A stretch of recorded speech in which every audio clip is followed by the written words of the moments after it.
A man mocks a quiet old man on a first-class flight, thinking he's just another nobody. But when he finds out it's Clint Eastwood, everything changes. You won't believe how it ends. It was a flight from Phoenix to Los Angeles, filled with business travelers, retirees, and the occasional celebrity sighting. Among them was Nolan Cross, a sharply dressed man in his mid-40s, whose every movement seemed designed to draw attention. Nolan adjusted his tailored navy blazer, glanced at his wristwatch, and stepped forward when his boarding group was called. His polished leather shoes clicked against the floor as he approached the gate, carrying himself like someone who expected deference. People who glanced at him either admired his confidence or dismissed it as arrogance. Once on board, Nolan settled into seat 2A with a satisfied sigh, placing his designer briefcase in the overhead bin. He ordered a whiskey before the plane even left the gate, scrolling through emails on his tablet, as though the world couldn't wait for his next big move. The first-class cabin filled quickly. Nolan paid no attention to the other passengers until a man stepped into the aisle who made him pause. The man was older, likely in his 70s, wearing a tan jacket over a plaid shirt and a pair of well-worn loafers. He carried a simple duffel bag slung over one shoulder, his demeanor calm and unhurried. There was nothing flashy about him, and yet something about his presence turned heads. Nolan smirked as the older man settled into the seat across the aisle, 2B. Guess first class isn't as exclusive as it used to be, Nolan muttered, loud enough for a few nearby passengers to hear. The older man glanced at him briefly, but didn't say a word. His face was composed, almost unreadable, as if he had no interest in engaging with Nolan's remark. He placed his bag under the seat in front of him and leaned back, gazing out the window.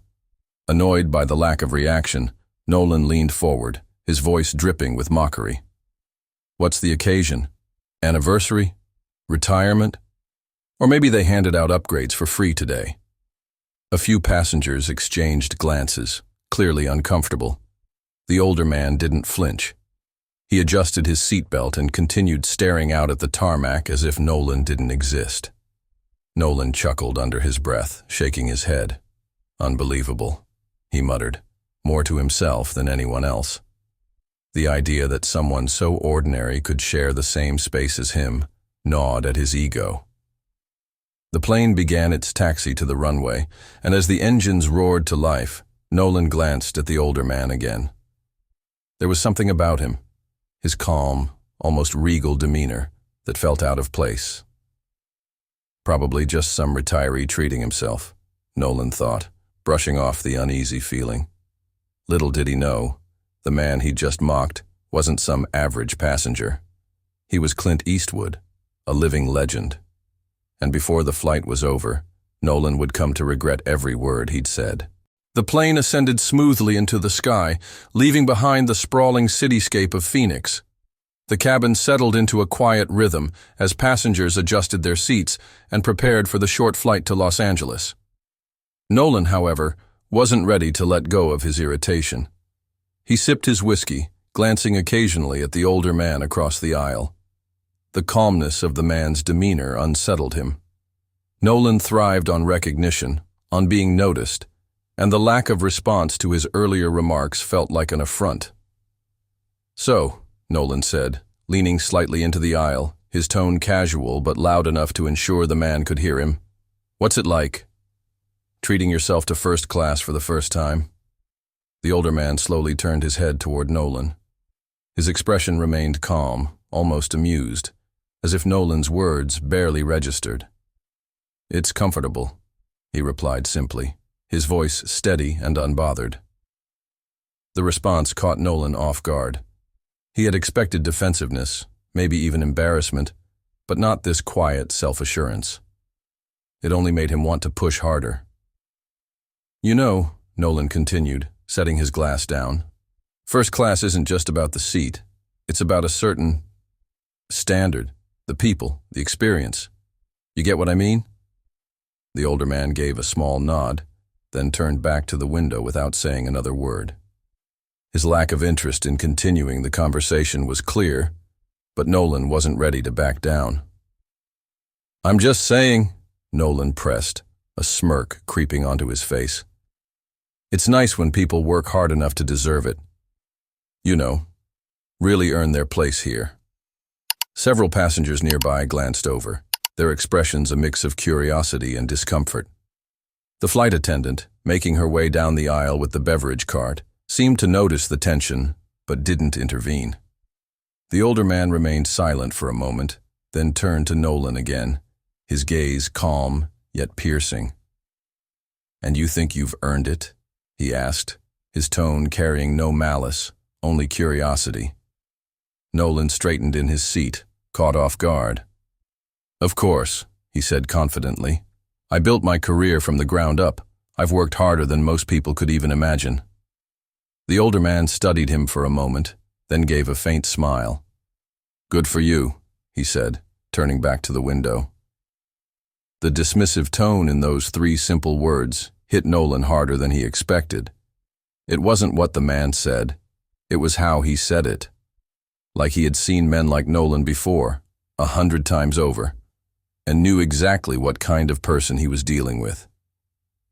Nolan crossed his arms, his irritation now mixed with a strange sense of unease. He couldn't shake the feeling that there was more to the man than he realized. But his ego wouldn't let him stop. "You know," Nolan said, his voice louder now, "you remind me of someone. Someone from the movies, maybe. Ever thought about trying Hollywood? You've got that rugged thing going on." He chuckled at his own joke, but the older man didn't even crack a smile. The flight attendant reached their row, offering refreshments. When she turned to the older man, her demeanor shifted slightly. Her professional smile softened into something warmer, more genuine. "Mr. Eastwood," she said with a tone of respect, "would you like coffee or tea?" Nolan froze, the words hitting him like a brick. "Mr. Eastwood?" His mind raced as he replayed the flight attendant's words. Could it be? The older man nodded politely. "Coffee, black," he said, his voice calm and unmistakably familiar now that Nolan really listened. The name, the voice, the face, it all clicked at once. Nolan's stomach dropped as the realization washed over him. This wasn't just some retiree enjoying a one-time treat in first class. This was Clint Eastwood. A ripple of recognition spread through the nearby passengers as whispers filled the cabin. "Is that Clint Eastwood?" one person murmured to their seatmate. Others craned their necks, trying to get a better look. Nolan's face flushed as he slumped back into his seat, suddenly hyper-aware of every mocking word he'd said earlier. He glanced at Eastwood, who sipped his coffee with the same unshakable calm as before, seemingly unfazed by the growing attention. Nolan's arrogance had been replaced by a sinking feeling of regret. But his humiliation wasn't over yet. The next words Eastwood spoke would leave him speechless and teach him a lesson he'd never forget. Nolan sat stiffly in his seat, his hands gripping the armrests as the whispers around him grew louder. The realization that he had been mocking Clint Eastwood, the Clint Eastwood, made his stomach churn. His confidence, which had seemed unshakable just moments ago, now felt like a house of cards collapsing under the weight of his arrogance. He glanced over at Eastwood, hoping the man hadn't noticed the ripple of recognition spreading through the cabin. But Eastwood's calm demeanor remained unchanged. He sipped his coffee slowly, gazing out the window, completely unbothered by the attention. Nolan's mind raced. Should he apologize? Pretend it never happened? He considered his options but found himself frozen, unable to muster the courage to say a word. The flight attendant returned, refilling Eastwood's coffee. This time, she leaned in slightly and said in a lower voice, "It's an honor to have you on board, Mr. Eastwood. Let me know if there's anything you need." Nolan's jaw tightened as he overheard the exchange. The respect in her tone was undeniable, and it only made his earlier behavior sting more. Eastwood nodded politely.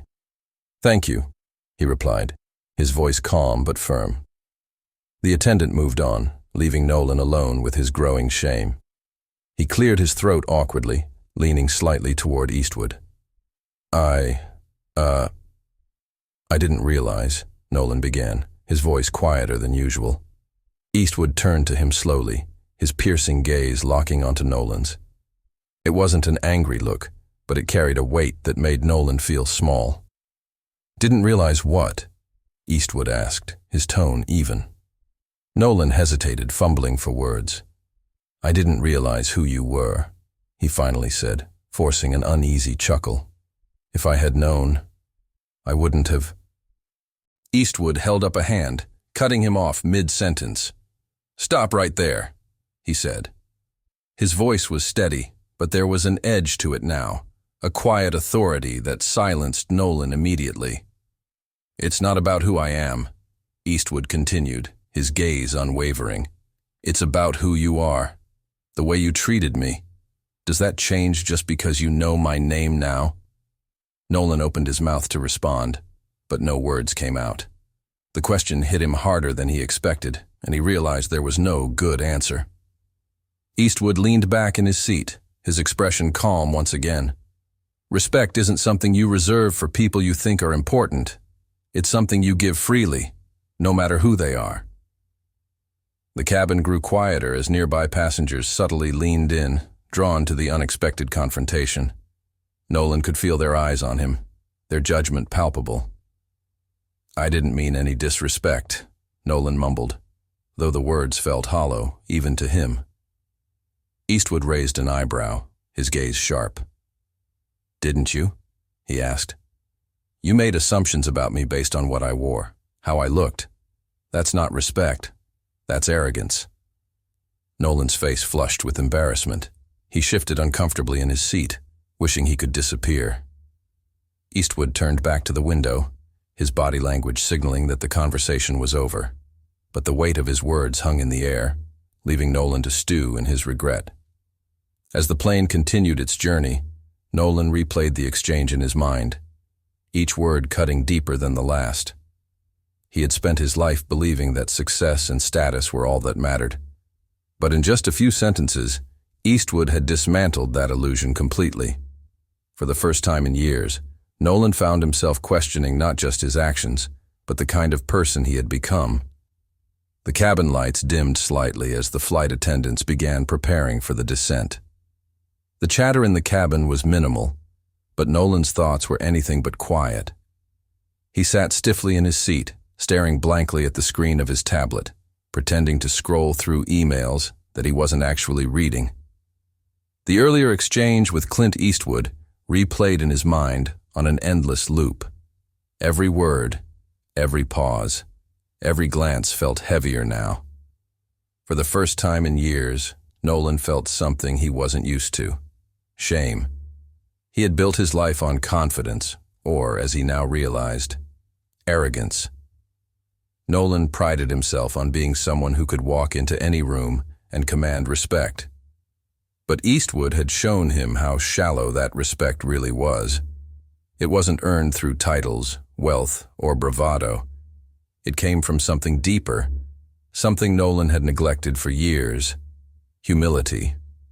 Across the aisle, Eastwood sat peacefully, sipping his coffee and looking out the window. He seemed completely unbothered, as though the earlier interaction had been nothing more than a minor ripple in his day. But for Nolan, it was a wake-up call he couldn't ignore. A soft chime signaled the flight attendants to begin collecting service items. One of them stopped by Eastwood's seat, her tone warm and respectful. Mr. Eastwood, is there anything else I can get for you before we begin our descent? Eastwood shook his head politely. No, thank you, he said with a small smile.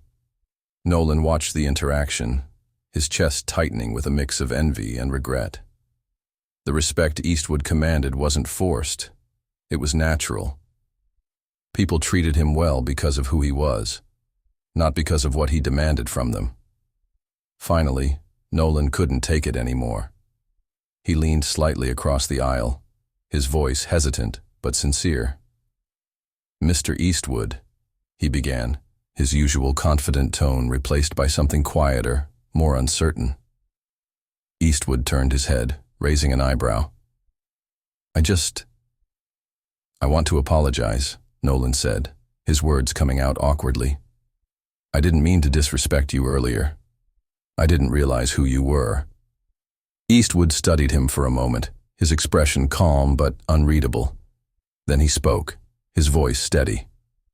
"And if I wasn't Clint Eastwood, would you still be apologizing?" The question hit Nolan like a brick. He opened his mouth to respond but hesitated. He knew the answer, and so did Eastwood. "You see," Eastwood continued, leaning back slightly, "it's easy to respect someone when you think they've earned it. But real respect isn't about the other person. It's about you. It's about how you treat people, regardless of who they are or what they've done." Nolan nodded slowly, his face flushed. "You're right," he admitted. "I was out of line. I've been looking at things the wrong way for a long time." Eastwood gave a small nod, as if to acknowledge the admission. "It's not about being perfect," he said. "It's about learning. The question is, what are you going to do with what you've learned?" Nolan sat back, the weight of Eastwood's words settling in. He thought about all the times he had dismissed people, colleagues, strangers, even friends, because they didn't meet his standards of success. How many opportunities had he missed to connect, to learn, to grow? The flight attendants began their final checks, and the plane started its descent. Nolan stared out the window, the city lights of Los Angeles coming into view. For once, he wasn't thinking about the meetings he had lined up or the deals he needed to close. He was thinking about the kind of person he wanted to be. Across the aisle, Eastwood finished his coffee and placed the cup on the tray table. He turned back to the window, his face calm, as though the conversation had already been resolved in his mind. The plane touched down smoothly, the cabin filling with the soft chime of seatbelt signs turning off and the rustling of passengers preparing to disembark. Nolan remained seated, his mind still replaying Clint Eastwood's words. "Respect isn't about the other person. It's about you." For the first time, he felt the weight of those words fully sink in. He had spent so much of his life measuring people's worth by their appearance, their status, or what they could offer him. Now, he was realizing just how shallow and misguided that perspective had been. As passengers began filing out of first class, Eastwood stood, his movements calm and deliberate. He retrieved his modest duffel bag from the overhead compartment, slinging it over his shoulder. Nolan watched him, unsure if he should say anything more. Just as Eastwood turned to walk down the aisle, Nolan found his voice. "Mr. Eastwood," he said, standing abruptly. His tone was different now. No arrogance, no posturing. Just sincerity. Eastwood paused, turning to face him.